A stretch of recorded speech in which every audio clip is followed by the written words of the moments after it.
사랑하는 가족 여러분, 오늘 목요일 아침 예배 아버지 앞에 올려드리겠습니다. 하나님 아버지 사랑하고 감사합니다. 드리는 예배를 기쁘게 흠양하여 주세요. 예수님 이름으로 기도드립니다. 아멘. 창세기 35장 9절로 22절 말씀입니다. 야곱이 밧단 아람에서 돌아오매 하나님이 다시 야곱에게 나타나사 그에게 복을 주시고 하나님이 그에게 이르시되 내 이름이 야곱이지만은 내 이름을 다시는 야곱이라 부르지 않겠고 이스라엘이 내 이름이 되리라 하시고 그가 그의 이름을 이스라엘이라 부르시고 하나님이 그에게 이르시되 나는 전능한 하나님이라 생육하며 번성하라 한 백성과 백성들의 총회가 내게서 나오고 왕들이 내 허리에서 나오리라. 내가 아브라함과 이삭에게 준 땅을 내게 주고 내가 내 후손에게도 그 땅을 주리라 하시고 하나님이 그와 말씀하시던 곳에서 그를 떠나 올라가시는지라. 야곱이 하나님이 자기와 말씀하시던 곳에 기둥 곧 돌기둥을 세우고 그 위에 전제제물을 붓고 또 그 위에 기름을 붓고 하나님이 자기와 말씀하시던 곳의 이름을 베델이라 불렀더라. 그들이 베델에서 길을 떠나 에브랏에 이르기까지 얼마간 거리를 둔 곳에서 라헬이 해산하게 되어 심히 고생하여 그가 난산할 즈음에 산파가 그에게 이르되 두려워하지 말라 지금 내가 또 등남하느니라 하매 그가 죽게 되어 그의 혼이 떠나려 할 때에 아들의 이름을 베노니라 불렀으나 그의 아버지는 그를 베냐민이라 불렀더라. 라헬이 죽음에 에브랏 곧 베들레헴 길에 장사되었고 야곱이 라헬의 묘에 비를 세웠더니 지금까지 라헬의 묘비라 일컫더라. 이스라엘이 다시 길을 떠나 에델 망대를 지나 장막을 쳤더라. 이스라엘이 그 땅에 거주할 때에 르우벤이 가서 그 아버지의 첫 비라와 동침함에 이스라엘이 이를 들었더라. 아멘. 사랑하는 가족 여러분, 캄캄하고 막막한 힘듦을 앞에 두고 있는 우리에게 너의 과거를 기억해라. 그때 나 여호와가 너와 함께 했지? 오늘도 너와 함께 할 거고 앞으로도 너와 함께 할 거다. 라고 우리에게 과거를 보게 하시면서 현재와 미래에 대한 위로를 얻게 하셨습니다. 그 야곱이 베델에 도착하자 하나님께서는 다시 야곱에게 만나주시면서 약속을 재반복해 주시는데요. 너의 이름은 야곱 아니라 이스라엘이다. 꽉 붙잡는 네 힘으로 사는 자가 아니라 하나님을 바라보면서 사는 자다. 그리고 너를 통하여서 이제 한 백성이 나올 것이다. 아브라함과 야곱에게 준 이 땅 너에게 줬고 너의 자손들에게 줄 것이다 하는 이 민족과 또 땅에 대한 약속을 다시금 재차 말씀해 주신 뒤에 떠나갔습니다. 야곱은 그곳에 자기를 만나주시고 자기와 말씀해 주신 하나님께 제사를 드렸어요. 가족 여러분, 하나님께서 재차 반복해서 말씀하시는 이유는 무엇일까요? 인간은 망각하기 때문입니다. 우리가 이렇게 아침마다 하나님께 예배를 드리고 주의 말씀을 듣고 또 한 주에 하루씩 꼭 주일을 하나님께 지켜드릴 때 우리는 주의 말씀을 듣잖아요. 이거 놓치면 금세 하나님 잊어버리거든요. 우리에게 큰 축복이네요. 무엇이요? 예배를 드림이요.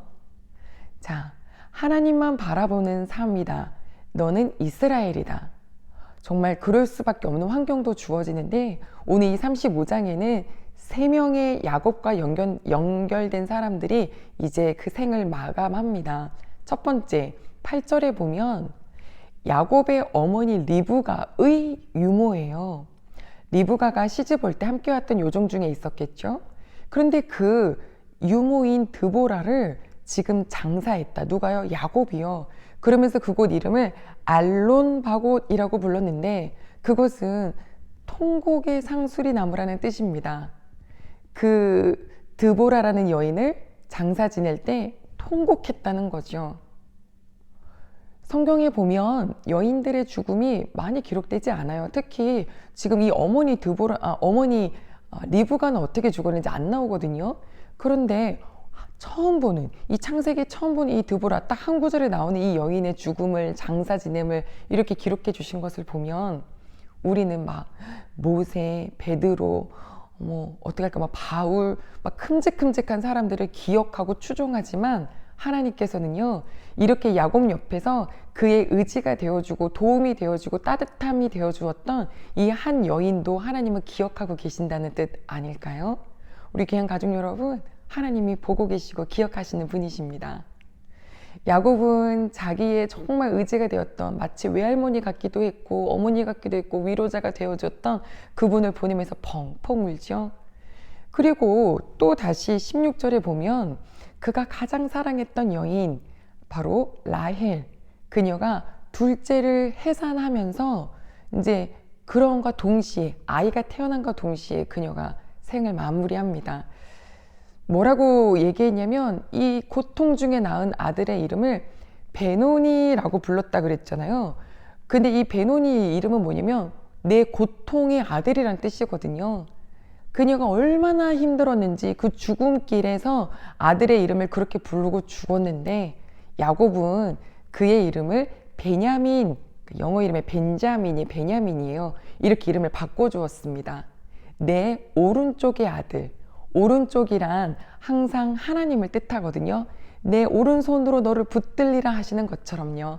즉 하나님의 아들, 하나님이 키워주실 아들, 이렇게 마지막 12번째 아들의 이름을 지어주네요. 그가 가장 사랑한 라헬도 묻으면서 거기에는 비석도 세워줬습니다. 길을 가다가 사람들이 여기가 라헬의 묘구나 라고 알게 됐어요. 마지막 이삭의 죽음입니다. 이삭은 야곱의 아버지예요.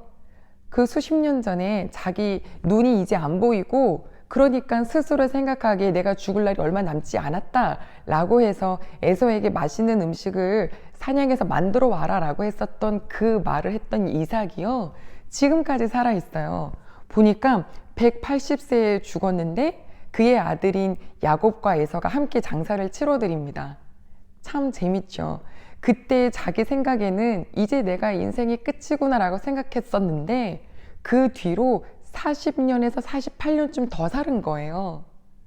생사화복, 모든 생명과 또 데려가심도 하나님 손에 달려 있거든요. 우리가 내가 됐어, 여기까지인가 봐, 이렇게 하지 마시고 내가 오늘 나를 데려가심도 하나님이시니까 언제 데려가실 것은 아버지께 맡겨 있고 나는 이 하루를 감사함으로 살겠다, 이런 마음으로 살아야 하지 않을까요? 이삭이 굉장히 더 오랫동안 살았어요. 자기 생각한 것보다. 가족 여러분, 유모도 보내고 와이프, 가장 사랑하는 와이프도 보내고 이제 아버지도 소천하시고 야곱은 누구를 더 바라보게 될까요? 여호와 한 분입니다. 우리 이 자리에 있는 우리 귀한 식구분들이, 예배드리는 가족들이 내가 하나님을 더 바라보는 사람으로 그렇게 주변의 모든 상황들은 하나님의 계획 속에 있고 나는 점점 더 주를 바라봅니다, 이런 고백으로 살아가시는 우리 귀한 마음이 꽉 찬 식구들 되시길 소망합니다. 기도하겠습니다. 하나님 아버지, 감사합니다.